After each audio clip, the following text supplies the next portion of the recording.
This is the story of the Great War that Rikki, Tikki, Tavi fought single-handed through the bathrooms of the big bungalow in Sigowli Cantonment. Darzy, the tailor bird, helped him, and Chuchandra, the muskrat, who never comes out into the middle of the floor but always creeps around by the wall, gave him advice. But Rikki Tikki did the real fighting. He was a mongoose, rather like a cat in his fur and his tail, but quite like a weasel in his head and his habits. His eyes and the end of his restless nose were pink.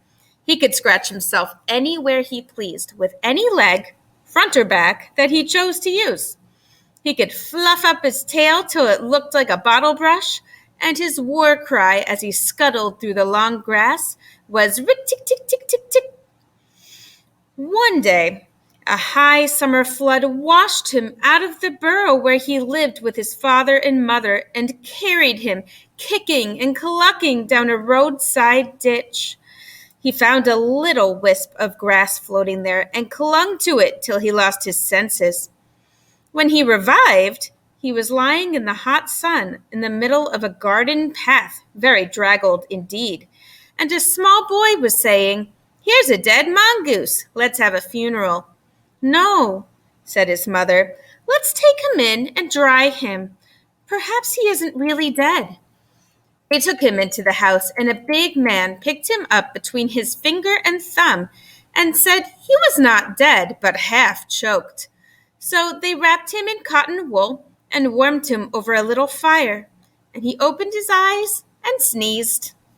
"Now," said the big man, he was an Englishman who had just moved into the bungalow, "don't frighten him, and we'll see what he'll do." It is the hardest thing in the world to frighten a mongoose, because he is eaten up from nose to tail with curiosity. The motto of all the mongoose family is, "Run and find out," and Rikki Tikki was a true mongoose. He looked at the cotton wool, decided it was not good to eat, ran all round the table, sat up and put his fur in order, scratched himself, and then jumped on the small boy's shoulder. "Don't be frightened, Teddy," said his father. "That's his way of making friends." "Ouch! He's tickling under my chin," said Teddy. Rikki Tikki looked down between the boy's collar and neck and snuffed at his ears and climbed down to the floor where he sat rubbing his nose. "Good gracious," said Teddy's mother, "and that's a wild creature. I suppose he's so tame because we've been kind to him." "All mongooses are like that," said her husband. "If Teddy doesn't pick him up by the tail or try to put him in a cage, he'll run in and out of the house all day long. Let's give him something to eat." They gave him a piece of raw meat. Rikki Tikki liked it immensely, and when it was finished, he went out into the veranda and sat in the sunshine and fluffed up his fur to make it dry to the roots. Then he felt better.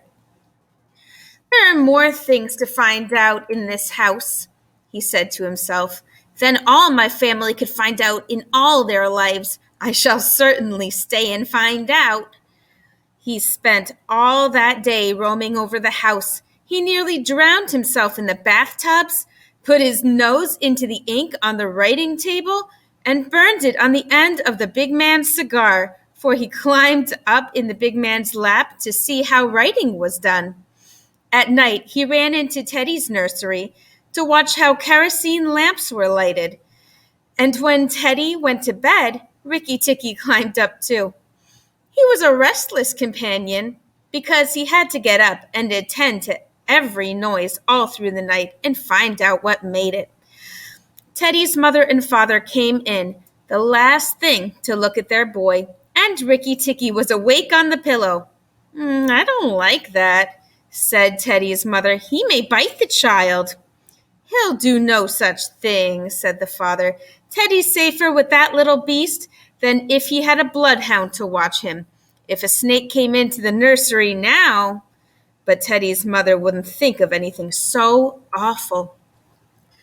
Early in the morning, Rikki Tikki came to early breakfast in the veranda, riding on Teddy's shoulder, and they gave him banana and some boiled egg. He sat on all their laps, one after the other. because every well-brought-up mongoose always hopes to be a house mongoose someday and have rooms to run about in. And Rikki Tikki's mother, she used to live in the general's house at Sigowli, had carefully told Rikki what to do if he ever came across white men. Then Rikki Tikki went out into the garden to see what was to be seen.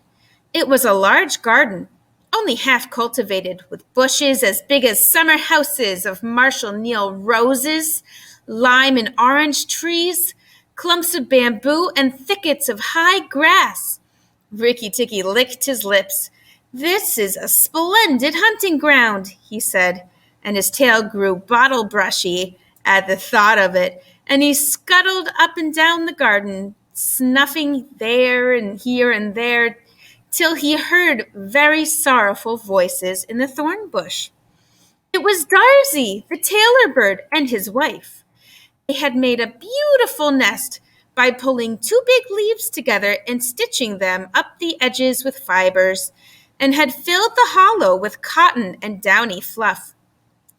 The nest swayed to and fro as they sat on the rim and cried. "What's the matter?" asked Rikki Tikki. "We are very miserable," said Darzy. "One of our babies fell out of the nest yesterday and Nog ate him." Said Rikki Tikki. "That is very sad. But I'm a stranger here. Who is Nog?" Darzy and his wife only cowered down in the nest without answering, for from the thick grass at the foot of the bush there came a low hiss, a horrid, cold sound that made Rikki Tikki jump back 2 clear feet. Then, inch by inch, out of the grass, rose up the head and spread hood of Nog, the big black cobra, and he was 5 feet long from tongue to tail. When he had lifted 1/3 of himself clear off the ground, he stayed balancing to and fro, exactly as a dandelion tuft balances in the wind. And he looked at Rikki Tikki with the wicked snake's eyes that never changed their expression, whatever the snake may be thinking of. "Who is Nog?" said he. "I am Nog. The great god Brahm put his mark upon all our people when the first cobra spread his hood to keep the sun off Brahm as he slept. Look and be afraid." He spread out his hood more than ever, and Rikki Tikki saw the speckle mark on the back of it that looks exactly like the eye part of a hook and eye fastening. He was afraid for the minute, but it is impossible for a mongoose to stay frightened for any length of time.